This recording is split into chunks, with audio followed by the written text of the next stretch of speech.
recorded live. Welcome to the Great Detectives of Old Time Radio. From Kalispell, Montana, this is your host, Adam Graham. If you have a comment, email it to me, box13@greatdetectives.net. Give us a call, 208-991-4783, and become one of our friends on Facebook, facebook.com/Radio Detectives. That's right, folks. I mentioned I'm coming to you from Kalispell, Montana. I was actually on vacation visiting the family, but I want to make sure we got these recorded. Of course, by the time this airs, I'll be back in Boise, but we're in Kalispell today. And this is actually my second attempt at recording the show, and I learned a valuable recording lesson I should have known. Never try and record your show on a cell phone while sitting next to the air conditioner / heater while it's running. So lesson learned, and we'll see how we're doing now, this time in no general area of that. Before we do get started, I do want to remind you about JohnnyDollarAir.com. JohnnyDollarAir.com is powered by Priceline, so you have two great ways to save money.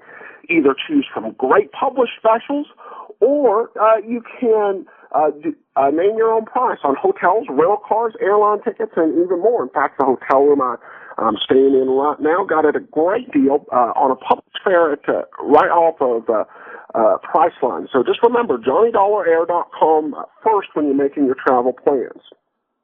All right, well, now it's time for today's episode of yours truly, Johnny Dollar. It's called The Thelma Ibsen Matter. Please enjoy.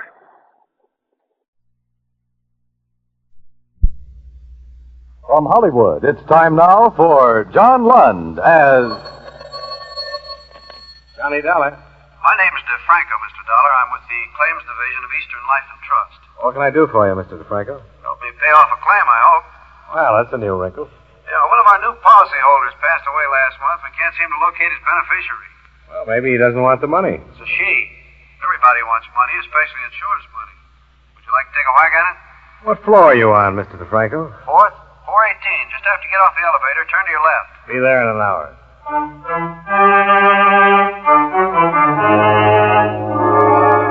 John Lund in a transcribed adventure of the man with the action-packed expense account, America's fabulous freelance insurance investigator. Yours truly, Johnny Dollar.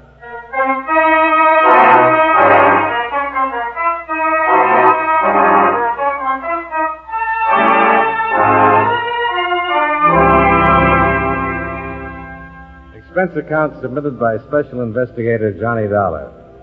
2 Claims Office, Eastern Life and Trust Company, this city. The following is an accounting of expenditures during my investigation of the Thelma Ibsen matter.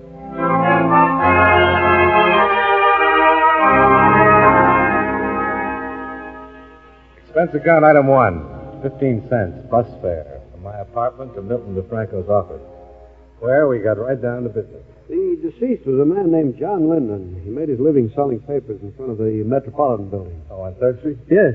Did you ever see him? Yeah, I guess I have. Somehow you never think of someone like that leaving insurance money. No, you don't, but he took out 2 policies November the 5th, 1940, both of them $500 life. Uh-huh. So he has an estate of $1,000 that we have to give to a person named Thelma Ibsen. His daughter or something? No relation at all, just someone who stopped and talked to him one day. She must have had quite a line. Yeah, you'd think so, but I doubt it. He was only 10 years old at the time. Oh. I got all this from the agent who wrote up the policy. He used to buy his papers from old John. One day he told the agent he wanted to take out some life insurance so he could do something nice for a little girl he'd met that afternoon. And that's it. Well, quite a profitable meeting for her, huh? Yeah. Of course, $1,000 isn't a lot of money these days. But from him, it's a lot. Yeah. Thelma Ibsen must be 23 or 4 by now. I'd like to see her face when she gets that insurance check and finds out who it's from and why. Might prove something about something. Yeah, it could, or maybe she isn't doing nice things for people anymore. Well, let's hope she is. I keep thinking of that old man out there hustling papers every day to make his $1.52 in premiums every week. It gets me somehow. Huh? He only saw her that one day in his life.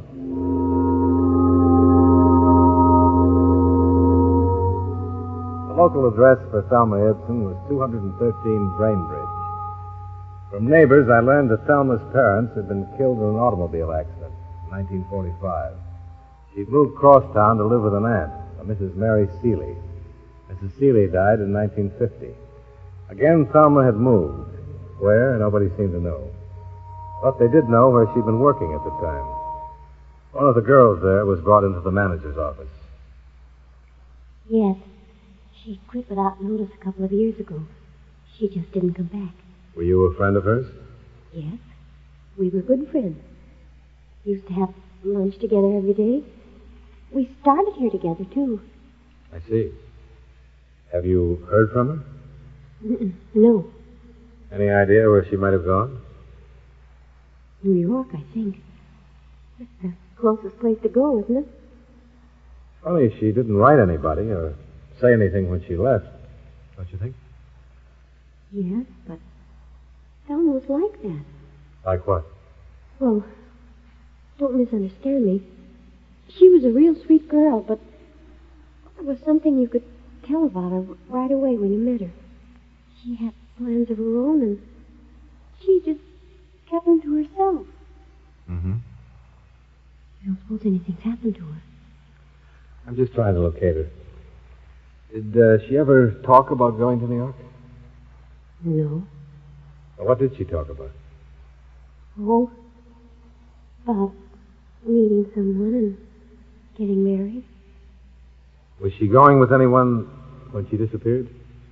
Oh, a couple of people around the office. Are they still around? I think so. You going to talk to them? I'd like to. They haven't heard from her either. No one has. She just plain left, bag and baggage.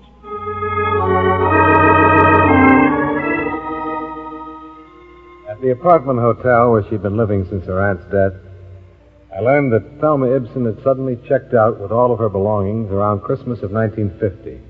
No forwarding address. The hospital, jail, and morgue records for the previous 2 years were covered. Nothing came up. A high school annual provided a fairly good picture of a tall, smiling girl with a pleasant face looking out from under a mitre cap. The Motor Vehicle Bureau recorded a driver's license issued in her name. A right thumb and forefinger print came with it.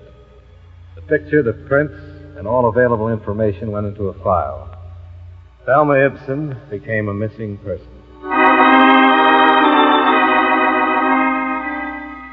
Two days later, the people at her office were re-questioned.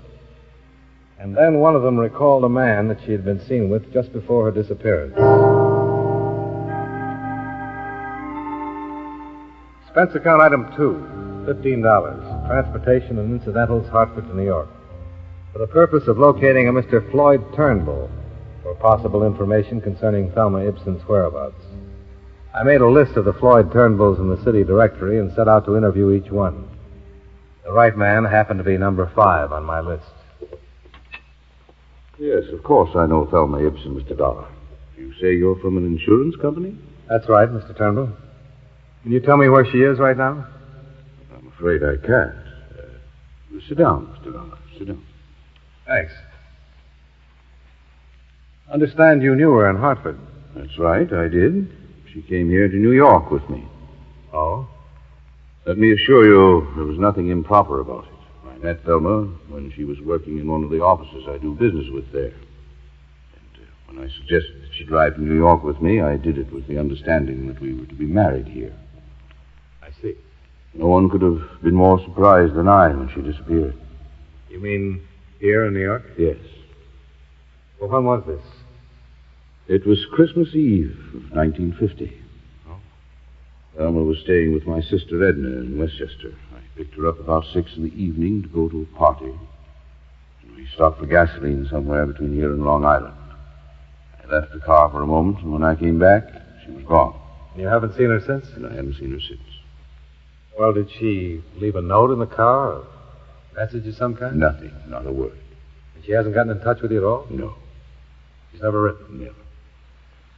I can't quite get with this. You were going to be married, and she disappeared in a filling station on Christmas Eve. Did you argue or something? No. I don't think I would ever have argued with Thelma. She was kind and sweet and gentle. all things to me. Your appearance here and these questions bring back the memory very strongly. How long had you known her before you decided to get married? About 3 weeks.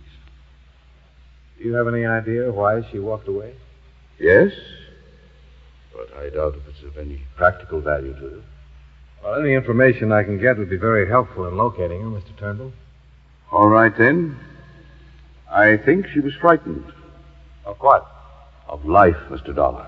Not people or circumstance, but life. You say that with a lot of conviction. Yes. Thelma had always been, well, a poor girl. She worked instead of going to college. She lived with a rather dowdy aunt who died just before I met her. Her parents had been killed in an accident a few years before. I think I offered her happiness that she always longed for. But she simply wasn't mature enough or adjusted well enough to accept it. But this is of no value, isn't it? Well, it might be. Did you know of any ambitions she had? Maybe she wanted to go on the stage. She simply wanted to be my wife and live here. Oh, I can see what you're thinking. I'm old enough to be her father, but that's not the reason she walked away from that car. Believe me, Mr. Dollar, unless I'm terribly mistaken, that girl was very much in love with me and wanted to marry me. Tell me, have you tried to find her? No, I have not. I waited around the filling station that night hoping she'd return, but I didn't report the matter to the police. I intended to hire private detectives to locate her, but I gave that up, too. Well, I don't understand. If you loved her... Well, would this make it understandable, Mr. Dollar? Thelma was a rational, normal human being when I left her in that car. No one forced her away from it or me. The man at the station said she merely stepped out and disappeared down the street. She left of her own free will for her own reasons. Yeah, I think I can see your point. Thank you, Mr. Dollar. I've hoped that one day she'd appear at my door, contact me, come to me, but she hasn't. Is there any way I can help you more concretely? Well, if you could tell me the exact location of that filling station. I believe I can do that, but why? Last place she was seen alive. That word, alive. Just a word, Mr. Turnbull. Tell me, do you suppose she had any money when she left? Why do you ask? Well, she'd have had to go to work if she didn't. Maybe she I see. Yes, she had money, quite a bit. How much? $2,300. Oh? She stole it from me, Mr. Dollar. I left my wallet in my overcoat. She took it while I was gone. I would have given her all this, everything. But she had to steal it from me. She had to steal it like a common little thief. There's truly no fool like an old fool, is there, Mr. Dollar?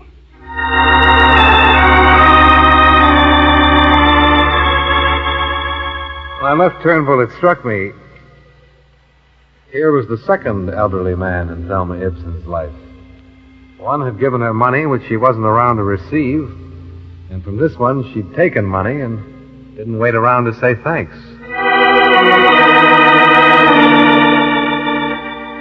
Expense account item 3, $50.50. Car rental and incidentals involved in checking Floyd Turnbull's story.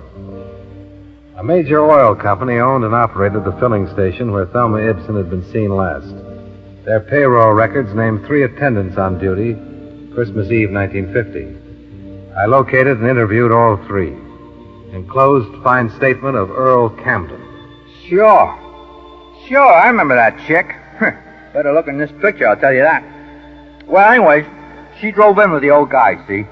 He hadn't been away from the car more than 20 seconds before she was out and walking down the street as fast as she could go. When he came back and asked what happened to her, I told him. Well, and he went back and sat in his car for maybe a couple of hours just waiting for her. I knew she was gone for good. I felt sorry for the old geezer.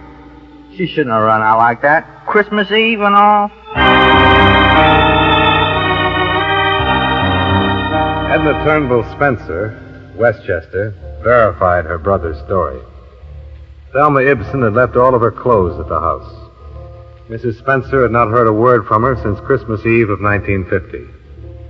The matter went to the New York Police Missing Persons Bureau. A check on the morgue and hospital records was unsuccessful.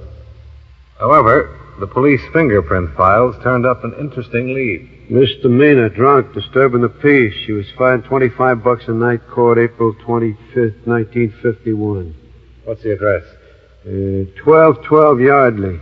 1212 Yardley. Okay.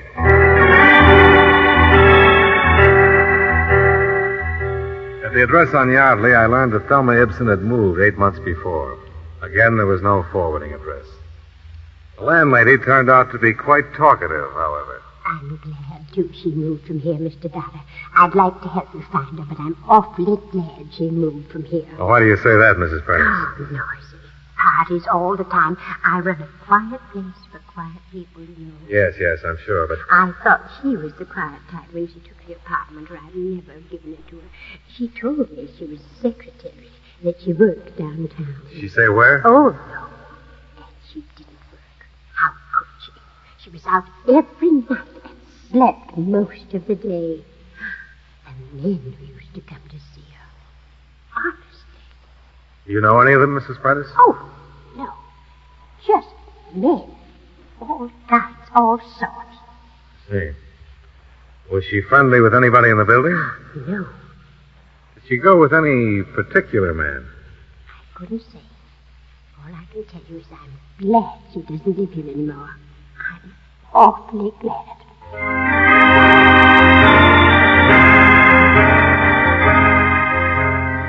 The more people I talked to, the more I learned about Thelma Ibsen, and the less I liked what I heard.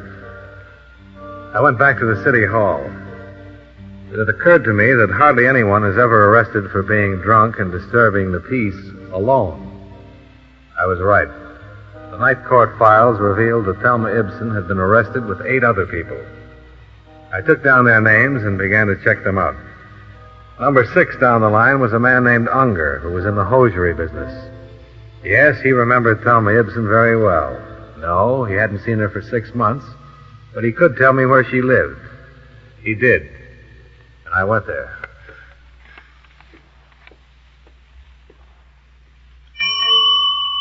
Yes, sir. May I help you? I'm looking for Miss Thelma Ibsen. Oh, I'll ring a room. Is she expecting you? No. My name is Dollar. It's a business matter. Mr. Dollar. That's right. Just a moment. I'm ringing. Well, I don't understand that. What? She came in about a half hour ago. I know she's up there. Well, maybe she came out again. No, I'd have seen her. I've been at the desk all the time. Well, if that is the strangest thing. Maybe she's visiting one of the other apartments. Perhaps. Would you like to leave a message, Mr. Dollar? Well, it'll be okay if I go up and camp on her doorstep. I've been looking for her for a long time now. Of course.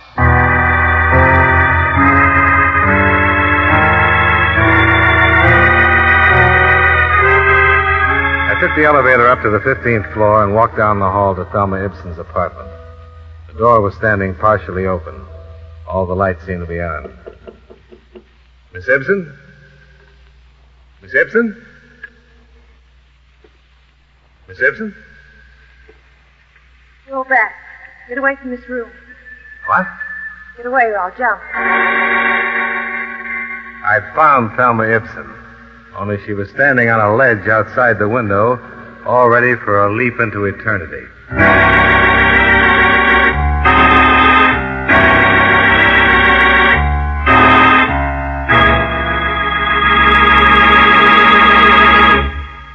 We'll return to yours truly, Johnny Dollar, in just a moment.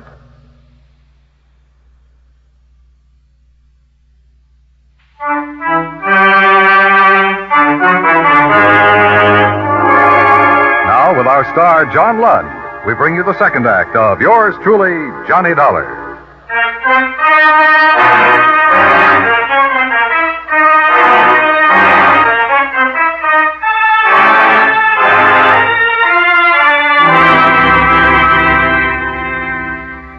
Don't come any closer.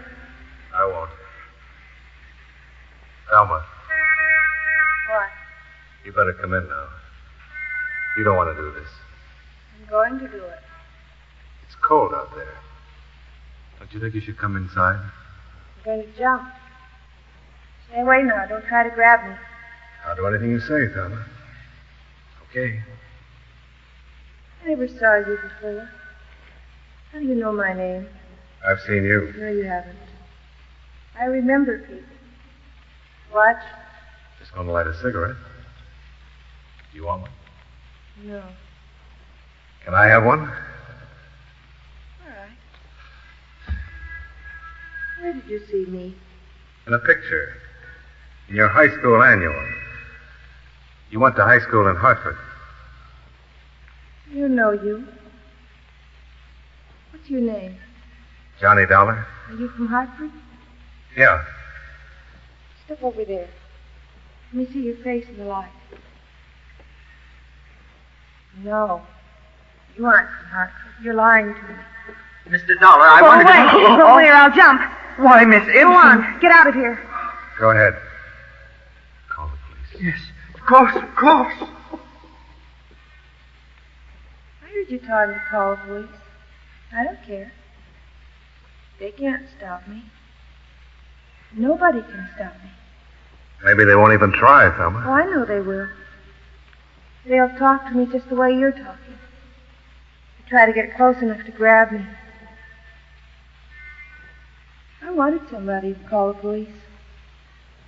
I want them all down there waiting for me to jump. When the crowd's big enough, I'll jump right down there. I'm not afraid to do it. Why do you want to jump, Thelma? I have my reasons. Look, there's a couple of people down there who see me. They'd like to see me jump. I don't think they'd like to see that at all, Thelma. Oh, yes, they would. They might say they wouldn't, but they'll hang around, and if I don't jump, they'll be disappointed. Nobody wants you to jump, Thelma. Oh, sure they do. Those people down there would love to see it happen. You'd like it, too. If I wanted to see you jump, I'd be waiting on the street with those people. But I don't want to see you do that. And neither do they. I want you to live, Thelma. There's more people down there now. Oh, getting the big lights up here, golly. Thelma, look. If you're broke, if you need money, They'll come any closer, I told you before. I want to help you, Thelma. Nobody wants to help me. Nobody's ever wanted to help me. You're wrong about that. Lloyd Turnbull wanted to help you. Lloyd Turnbull? You met him? Yes. And he's still very much in love with you.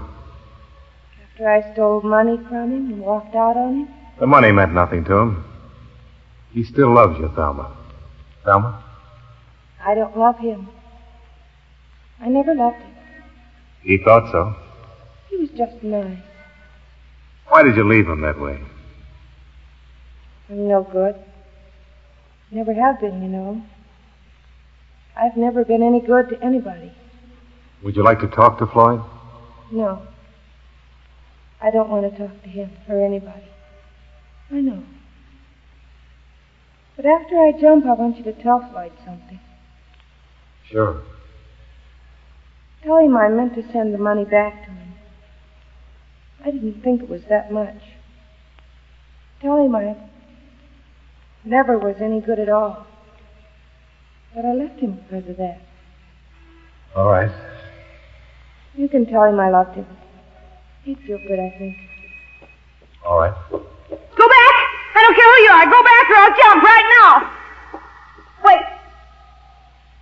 Close that hall door. If you want to see me jump, you'll have to watch from the street down there with the others. Close it! Is he a policeman? I suppose so. I don't know. He looked foolish. We all look foolish at one time or another. It passes. Do I look foolish? Yes, Thelma, you do. You're not going through with this. In the end, you'll come back into this room, and everybody down there will go home. That isn't true. You know, for the first time in my life, I know exactly what I want to do, how I want to do it. I'm going to jump. From what I know about you, I thought you always knew pretty much what you wanted out of life. I never knew anything. And it's all botched up. I'd be happy one minute and crying the next. Things kept happening all the time. Got so tired. When Mom and Daddy died, I should have died too. Then I wouldn't be here making all those people down there have bad dreams for weeks to come. I should have been with it when they were killed in that car. Well, it won't be long. I won't be tired anymore pretty soon. Thelma, wait. Wait for what? You say you've talked to people who've known me, who know what I was and what I am. I didn't turn out the way they wanted me to, did I? I didn't even turn out the way I wanted to be. Look at me. Why should I wait? One man I didn't talk to had more faith in you than anybody else. He was an old man who sold newspapers in front of the Metropolitan Building. His name was John Linden. Old John. Thelma? Old John? Old John. You met him one day when you were a little girl. It meant a lot in his life. An awful lot. You remember old John? Yes. I was downtown after school, looking in the windows. Had a nickel and I bought a paper from this old man. I talked to him. He said I was a very nice girl, and he asked me my name and where I lived. What did you talk about, Thelma? About school. About growing up. He told me I'd grow up someday, be a lovely woman. He said, lovely woman. He was very nice. What else did you talk about? School. He asked me what grade I was in. See, I guess I was in the 5th grade, or maybe the 6th. It's such a long time ago. But you remember it. Of course, I remember it now. Where's John now? He died a month ago, Thelma. He left you all his money. What money? What money would that poor old man have? Insurance money. Comes to $1,000. You're lying. No, I'm not, Thelma. That's why I've been looking for you. It's my job to see that you get the money that he left for you. He wanted you to have it. Why? I didn't know him only that afternoon. But he wanted to help you. You're making all this up. It's all a lie. No. No, look. What? These prove I'm from the insurance company. Here. Throw them over. All right. You see? He wanted you to have something. That old man. That poor old man. I want to stop and talk to him.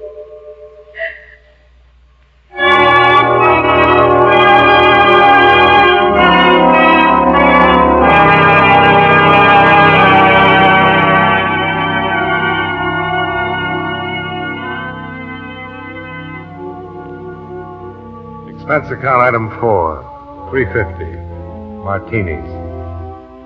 I needed them. It was my first, and I hope my last, experience with an intended suicide. The psychiatrists who examined and treated Thelma Ibsen believe that she'll make a complete recovery in time. They say it'll take months to determine the exact cause of her breakdown. But as far as we're concerned, the case is closed. Claim filed. Expense account item 5, same as item 2. Transportation back to Hartford.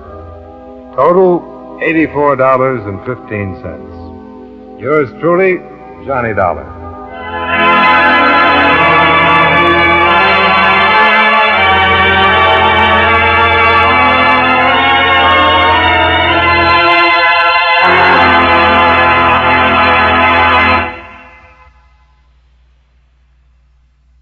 Yours truly, Johnny Dollar, stars John Lund in the title role and is written by E. Jack Newman with music by Eddie Dunstetter.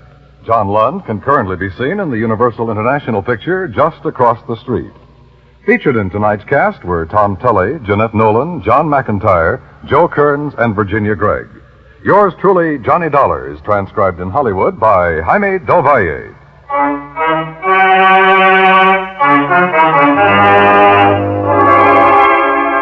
This is Dan Cubberly inviting you to join us next week at this time when John Lund returns as... Yours truly, Johnny Dollar.